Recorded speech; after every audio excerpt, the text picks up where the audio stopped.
स्पष्ट करते हैं। आत्मज्ञानी व्यक्ति खेती भी कर सकता है, हल भी चला सकता है, बच्चों की परवरिश भी कर सकता है, लेकिन उसमें और एक सामान्य व्यक्ति में अंतर ये होता है कि वह जागरूकता से भरा हुआ होता है। उसे न प्रसिद्धि की इच्छा होती है, न संपत्ति का मोह। हर कार्य ध्यान के रूप में करता है। ओशो कहते हैं, जागृत व्यक्ति कर्म करता है, लेकिन करता नहीं होता। संबंधों में जागृत व्यक्ति कैसा होता है? ओशो मानते हैं, आत्मज्ञानी व्यक्ति अत्यंत प्रेम पूर्वक होता है, क्योंकि अब उसका कोई डर, अपेक्षा नहीं बचता। वह दूसरों को स्वतंत्रता देता है, क्योंकि अब उसको किसी पर अधिकार जमाने की ज़रूरत नहीं है। उसका प्रेम शुद्ध होता है, बिना मांग के।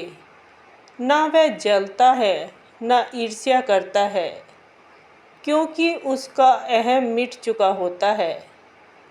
और समाज से उसका टकराव क्यों होता है? यहाँ एक कटु लेकिन सच्चा बिंदु उठाते हैं ओशो। आत्मज्ञानी व्यक्ति अक्सर समाज के लिए असहज होता है, क्योंकि वह प्रश्न पूछता है, झूठ को चुनौती देता है और रूढ़ियों को तोड़ता है।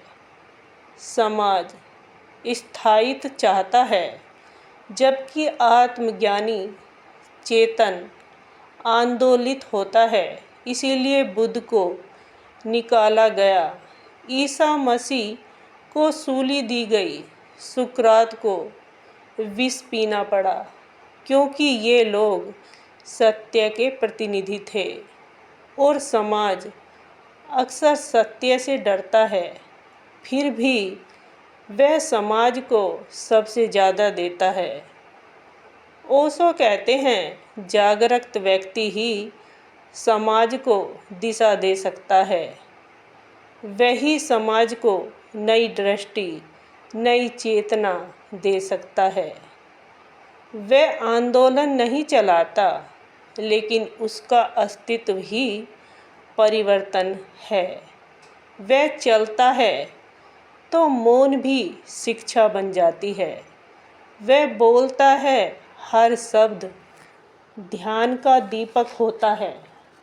एक आत्मज्ञानी व्यक्ति समाज से भागता नहीं, बल्कि उसके भीतर रहकर चेतना का बीज देता है।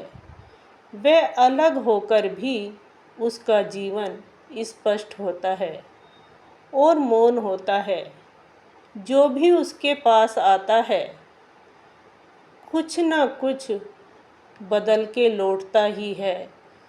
अब हम जान गए हैं, आत्मज्ञानी समाज में रहते भी अलग तरह से जीता है। प्रश्न यह उठता है, क्या हर व्यक्ति इस अवस्था तक पहुंच सकता है, या ये केवल विशेष लोगों के लिए ही संभव है? क्या एक सामान्य गृहस्थ भी आत्मज्ञान की ओर जा सकता है? इसके लिए सब कुछ त्यागना ही पड़ेगा। इस प्रश्न का उत्तर मिलेगा अगले अध्याय में।